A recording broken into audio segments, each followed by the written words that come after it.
Hello, എൻ്റെ ഒരു ദിവസത്തെ സൺഡേ ആണ് കേട്ടോ. അത് എൻ്റെ വീട്ടിലുള്ള ഒരു സൺഡേ ദിവസമാണ് കേട്ടോ. രാവിലെ നല്ല ലേറ്റായിട്ടായിരുന്നു എണീറ്റിട്ടുണ്ടായിരുന്നു. എണീറ്റതിന് ശേഷം ചേച്ചി അവിടെ ദോശ ചുടുന്നുണ്ടായിരുന്നു. സാനിയോട്ടന് വർക്ക് ഉണ്ടെന്ന് പറഞ്ഞായിരുന്നു കേട്ടോ. അപ്പോൾ സാനിയോട്ടൻ്റെ ഒക്കെ കുളി കഴിഞ്ഞിട്ട് നല്ല റെഡി ആയിട്ട് അവിടെ ഇരിക്കുകയായിരുന്നു. അപ്പോൾ സാനിയോട്ടൻ കഴിച്ചിട്ടുണ്ടായിരുന്നു. ബാക്കിയുള്ള ദോശ ചൂടായിട്ട് തന്നെ ചൂടാന്ന് കരുതി കേട്ടോ. അപ്പോൾ ദോശ ചൂടാനായിട്ട് ഞാൻ നിന്നിട്ടോ. അങ്ങനെ കുറേ ദോശകൾ ഉണ്ടാക്കിട്ടോ. അമ്മയ്ക്കും കുട്ടികൾക്കും അങ്ങനെ ഓരോരുത്തർക്കായിട്ട് ദോശ ചുട്ടുകൊണ്ടേ കൊടുത്തു കേട്ടോ.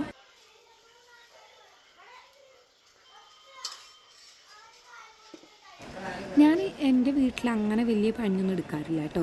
ചെറിയ ചെറിയ ഹെൽപ്പുകൾ മാത്രമേ ചെയ്യാറുള്ളൂ. അടിച്ച് വാരുക, തുടയ്ക്കുക, അങ്ങനെയൊക്കെ. പിന്നെ എനിക്കിപ്പോൾ എക്സാം ആയതുകൊണ്ട് കൂടുതലായിട്ടും പഠിക്കാനാണ് ടൈം കണ്ടെത്താറ്. അങ്ങനെ ഇരിക്കാറുന്നില്ല. സനിയോട്ടൻ അവിടെ രാവിലെ ഇങ്ങനെ പണിക്ക് കുറച്ച് കഴിഞ്ഞിട്ട് പോകണ്ടുള്ളൂ പറഞ്ഞു. അപ്പോൾ നോക്കിയിരുന്നു കേട്ടോ ഫോണിലൊക്കെ. അമ്മയും നല്ല തിരക്കിലാണ് അടിച്ചു വാരേണ്ടത്. എല്ലാവരും ഓരോരോ തിരക്കിലാണ് കേട്ടോ. ഞാൻ രാവിലെ നേരത്തെ ഒരു ചായ കുടിച്ചിട്ടുണ്ടായിരുന്നു. അതിൻ്റെ വീഡിയോ എടുത്തിട്ടുണ്ടായിരുന്നില്ല.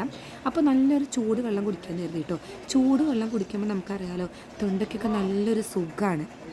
അപ്പോൾ നല്ല ചുക്ക് വെള്ളം ചൂടുള്ളത് ഞാനിങ്ങനെ എടുത്തിട്ട് കുടിച്ചിട്ടോ. അപ്പം തന്നെ നല്ലൊരു ആശ്വാസം തോന്നിയിട്ടുണ്ടായിരുന്നു കേട്ടോ. രാവിലെ തന്നെ ദിവ്യ ചേച്ചിയുടെ കുട്ടികൾ ആദ്യം അഭിയൊക്കെ എത്തിയിട്ടുണ്ടായിരുന്നു കേട്ടോ. അപ്പോൾ നിച്ചും കൊച്ചും ആദ്യം അഭിമാരുടെ നല്ല കളിയിലായിരുന്നു. അവർക്ക് രണ്ടുപേർക്കും അങ്ങനെയാണ്. അവർ രണ്ടുപേരും മാത്രം 4 പേരും കൂടെ നല്ല കളിയായിരുന്നു കേട്ടോ. സൈക്കിളൊക്കെ വെച്ചിട്ട് കളിക്കുകയായിരുന്നു. ആ സൈക്കിൾ കേട് വന്നിട്ടുണ്ടായിരുന്നു. ഞാൻ വരെ വിളിച്ചിട്ട് വീഡിയോ എടുക്കുകയായിരുന്നു. അപ്പോൾ ആദ്യം പറയുമായിരുന്നു കേട്ടോ, അമ്മു ചേച്ചി യൂട്യൂബിൽ വീഡിയോ ഇടുന്നൊക്കെ പറയുമായിരുന്നു. അതിനുശേഷം ഞാൻ അവിടെ നിന്ന് ഇങ്ങോട്ട് കഴിക്കാമെന്ന് കരുതിയിട്ട് ദോശ, നല്ല ദോശയും ചട്നി ചമ്മന്തിയായിരുന്നു ചേച്ചിയായിരുന്നു ഉണ്ടാക്കിയിട്ടുണ്ടായിരുന്നത്. നല്ല ടേസ്റ്റായിട്ട് ഇവൾ ഉണ്ടാക്കുന്ന ഫുഡൊക്കെ നല്ല കയ്പുണ്ണ് ഉണ്ടാവാറുണ്ട്. നല്ല ടേസ്റ്റായിരുന്നു കേട്ടോ. ദോശ ഞാൻ ഉണ്ടാക്കിയത് ചട്നീൻ്റെയും ആ ഒരു ചമ്മന്തിൻ്റെയും ടേസ്റ്റായിരുന്നു സൂപ്പറായിട്ട്.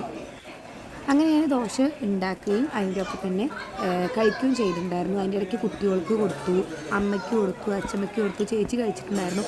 അച്ഛൻ പിന്നെ നേരത്തെ തന്നെ പോയിട്ടുണ്ടായിരുന്നു കേട്ടോ കഴിച്ചിട്ട്. അങ്ങനെ ഞാൻ ഭക്ഷണമൊക്കെ കഴിച്ച് കഴിഞ്ഞു കേട്ടോ. പിന്നെ അമ്മ പറഞ്ഞൊരു കട്ടൻ ചായ ഉണ്ടാക്കി തരികയും ചോദിച്ചിട്ടുണ്ടായിരുന്നു കേട്ടോ.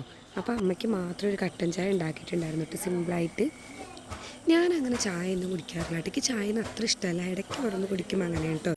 അതിനുശേഷം ഞാനിങ്ങനെ വീടിൻ്റെ ചെറിയ ഫോട്ടോസൊക്കെ എടുത്ത് നല്ല രസമുണ്ടായിരുന്നു കേട്ടോ. അപ്പോൾ കാണാനായിട്ട് കുട്ടികളെല്ലാവരും ഉമ്മർത്ത് ശരിക്കും ഭൂമിക വന്നിട്ടുണ്ടായിരുന്നു കേട്ടോ. പിന്നെ ഞാൻ എൻ്റെ ഭൂമിക വെദിക്സിൻ്റെ ഒരു പരസ്യം കേട്ടോ. ഞാൻ ഈ ഹെയർ ഓയിലാട്ടോ ഇപ്പോൾ യൂസ് ചെയ്യുന്നത്. നമുക്കത് കണ്ടിന്യൂ ആയിട്ട് ചെയ്യാൻ പറ്റില്ല. ഇപ്പോൾ ഇന്ന് സൺഡേ ആയതുകൊണ്ട് ചെയ്യാമെന്ന് കരുതി കേട്ടോ. എനിക്ക് അത്യാവശ്യം ആദ്യം ഒരു ഇത്രയൊക്കെ മുടി ഉണ്ടായിരുന്നു കേട്ടോ. അത് നല്ല അത്യാവശ്യം കട്ടിയുള്ള കാണാൻ ഭംഗിയുള്ള ഒരു മുടിയായിരുന്നു. അപ്പോൾ ഞാൻ ഇപ്പോൾ മാരേജ് കഴിഞ്ഞപ്പോൾ എനിക്കിങ്ങനെ മുടിയൊക്കെ മോഡലാവണമെന്നുള്ള ആഗ്രഹം കൊണ്ട് മുടി വെട്ടിപ്പോയി. പക്ഷേ സത്യത്തിൽ അത് പാളിപ്പോയ അവസ്ഥയായിരുന്നു ഉണ്ടായിരുന്നത്. ബട്ടർഫ്ലൈ ഒക്കെ വെട്ടിയായിരുന്നു. പക്ഷേ എൻ്റെ മുടി എന്ന് പറയുന്നത് സ്ട്രൈറ്റ് ഹെയർ അല്ല, കേളി ഹെയർ ആയിരുന്നു. നല്ലൊരു കേളി ഹെയർ അല്ല. അപ്പോൾ ഞാൻ അങ്ങനെ പരസ്യത്തിലൊക്കെ കണ്ടായിരുന്നു ഭൂമിക വേദിക്സിനെ കുറിച്ചിട്ട്. അപ്പോൾ ഭൂമിക വേദിക്സ് കണ്ടിന്യൂസ് ആയിട്ട് തേക്കാനുള്ളൊരു പ്ലാനാണ് കേട്ടോ. അത്ര ഒരു മുടിയായിട്ടുള്ളൂ. അപ്പോൾ ഇതാണ് ഭൂമിക വേദിക്സിൻ്റെ എണ്ണ. ഇത് നമ്മൾ 15 മിനിറ്റ് ഹെയറിൽ തേച്ച് പിടിപ്പിക്കണം കേട്ടോ. അതിന് ശേഷം നമ്മൾ ഇവരുടെ തന്നെ ഷാമ്പു ഉണ്ട്, അത് വെച്ചിട്ടാണ് നമ്മൾ കഴുകാറുള്ളത്. ഞാനിതൊരു ഷാമ്പു ഇപ്പോൾ വാങ്ങിയിട്ടുണ്ടായിരുന്നില്ല. ഇത് ടെസ്റ്റ് ചെയ്ത് നോക്കായിരുന്നു കേട്ടോ. അപ്പോൾ ഞാൻ എണ്ണ വയ്ക്കട്ടെ കേട്ടോ. ഓക്കെ ഓക്കല്ലേ. നമ്മൾ നന്നായിട്ട് നമ്മുടെ സ്കാൽപ്പിലൊക്കെ തേച്ച് കൊടുക്കണം കേട്ടോ.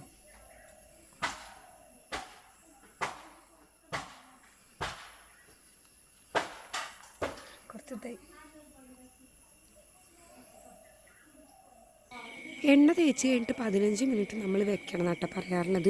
നമ്മുടെ മുടിയിൽ എല്ലാ ഭാഗത്തും നന്നായിട്ട് എണ്ണ പുരട്ടണം കേട്ടോ. നല്ല വെയിലായിരുന്നു കേട്ടോ. അപ്പോൾ ഇതൊക്കെ കൊണ്ടിട്ട് കരിയെന്നൊക്കെ പറഞ്ഞു. അങ്ങനെ വീഡിയോ ഒക്കെ എടുത്തിട്ട് സനിയോട്ടൻ അങ്ങനെ പോയിട്ടോ. എല്ലാം എടുക്കാനുള്ളത് സനിയോട്ടന് പണി ഉണ്ടായിരുന്നു. പക്ഷേ അതിൻ്റെ കുറച്ച് മുന്നേട്ടേക്ക് വീഡിയോ എടുത്ത് തന്നിട്ടുണ്ടായിരുന്നു. പോണതിൻ്റെ മുന്നേ ഞാൻ പിന്നെയും നമ്മുടെ വീട് ഇങ്ങനെ വീഡിയോ എടുക്കേണ്ടിയിരുന്നു കേട്ടോ.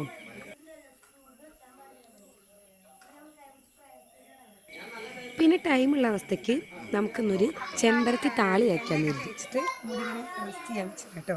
അപ്പോൾ എന്തായാലും നമുക്കൊരു 15 മിനിറ്റ് ഇങ്ങനെ വയ്ക്കണം. അപ്പോൾ നമുക്ക് ടൈമുണ്ട്. നമുക്കപ്പോൾ ചെമ്പരത്തി താളി ഒന്ന് ഉണ്ടാക്കി നോക്കാം. അപ്പോൾ നമ്മുടെ ചെമ്പരത്തിൻ്റെ ഇല, നല്ല ഇല നോക്കിയിട്ട് നമ്മൾ പൊട്ടിക്കണം കേട്ടോ. കുറച്ച് ഞാൻ കൂടുതലും ഇങ്ങനെ ഉണ്ടാക്കാറുണ്ട്. ഇപ്പോൾ കുറച്ച് സ്കൂളുള്ള ദിവസങ്ങളിലൊക്കെ ടൈം കിട്ടാതിരിക്കുമ്പോൾ മാത്രമാണ് ഉണ്ടാക്കാൻ പറ്റുമായിരുന്നത്.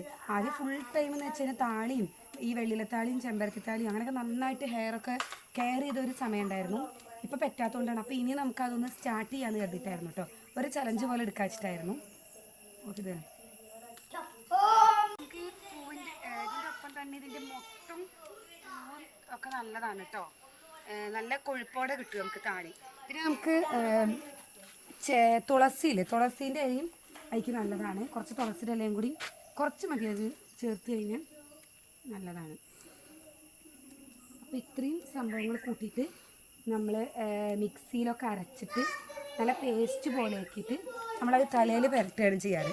ഇത്ര ഐറ്റായിട്ട് വേണ്ടല്ലോ. ചിലവർ ഇതിലേക്ക് ചെറിയുള്ളിയും ഈ കരിവേപ്പിൻ്റെ ഇലയൊക്കെ ഉണ്ടല്ലോ അതൊക്കെ വെച്ചിട്ട് ചെയ്യാറുണ്ട്.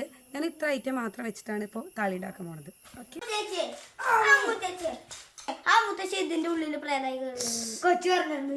ഉണ്ടോ? ആരാ പറഞ്ഞത്?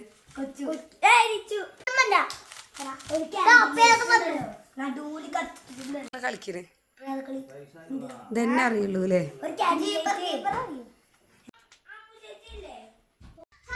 സുമതി വളവോ 5 മിനിറ്റ് കഴിഞ്ഞു കേട്ടോ. താളി ആയിട്ടുണ്ട്. ഇതാണ് നമ്മുടെ വെള്ളിയിലെ താളി, സോറി ചെമ്പരത്തി താളി കേട്ടോ. അപ്പോൾ നമ്മളിത് മുടിയിലേക്ക് അപ്ലൈ ചെയ്യുക. ഇരിക്കട്ടെ ക്ലിപ്പ്. അപ്പോൾ നമ്മുടെ താളി എങ്ങനെ തേക്കാന്ന് വെച്ച് കഴിഞ്ഞാൽ ഇതാ,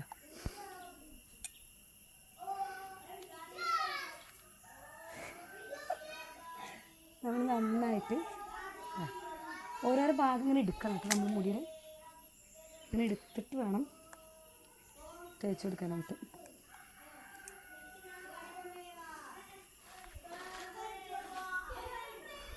മുടി ഇങ്ങനെ ഫുള്ളായിട്ട് നമ്മൾ അപ്ലൈ ചെയ്യണം നമ്മുടെ തലയോട്ട്.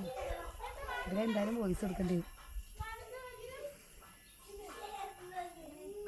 ബാക്കിൽ ഫുള്ള് കലപിരിയായിരുന്നു കേട്ടോ കുട്ടികളിൽ. അതാണ് ഞാൻ പറയുന്നത്, എന്തായാലും ഇതിന് വോയിസ് കൊടുക്കേണ്ടി വരുന്നൊക്കെ. ചിലവർക്ക് കുറച്ച് മതിയായിരിക്കും, ചിലവർ മുടിക്ക് കുറേ വേണ്ടി വരും. അതിനനുസരിച്ചിട്ടാണ് നമ്മുടെ മുടിയുടെ അടിഭാഗത്തൊക്കെ നന്നായിട്ടിത് തേച്ചെടുക്കാം കേട്ടോ. അത്ര മതി. അപ്പോൾ ഒരു ഉച്ച വരെയുള്ള ദിവസത്തെ കാര്യങ്ങളായിട്ടത്. കുളി കഴിഞ്ഞിട്ട് ഞാൻ പിന്നെ പഠിക്കാനായിട്ടിരുന്നു കേട്ടോ. തിങ്കളാഴ്ച എനിക്ക് PGയുടെ പരീക്ഷ ഉണ്ട്. PG MSW കൗൺസിലിംഗായിട്ട് ഞാൻ പഠിക്കുന്നത്. അപ്പോൾ അങ്ങനെ പഠിക്കാനായിട്ടിരുന്നു കേട്ടോ. കുട്ടികൾ പിന്നാലെ തന്നെ ഉണ്ട് കേട്ടോ. കുറച്ചൊക്കെ അവരുടെ അടുത്തിരുന്നു, പിന്നെ മാറിയിരുന്നു, രക്ഷയില്ലാന്ന് മനസ്സിലായിട്ടോ. കുറച്ചു നേരം പഠിക്കലൊക്കെ കഴിഞ്ഞപ്പോൾ നല്ല മഴയായിരുന്നു കേട്ടോ. അപ്പോൾ ഇന്നത്തെ ദിവസം എന്ന് പറയുന്നത് മഴയും ഹെയർ കെയർ റൂട്ടീനൊക്കെ പാടെ കൂടിയിട്ടുള്ള ഒരു അടിപൊളി ഹാപ്പി സൺഡേ.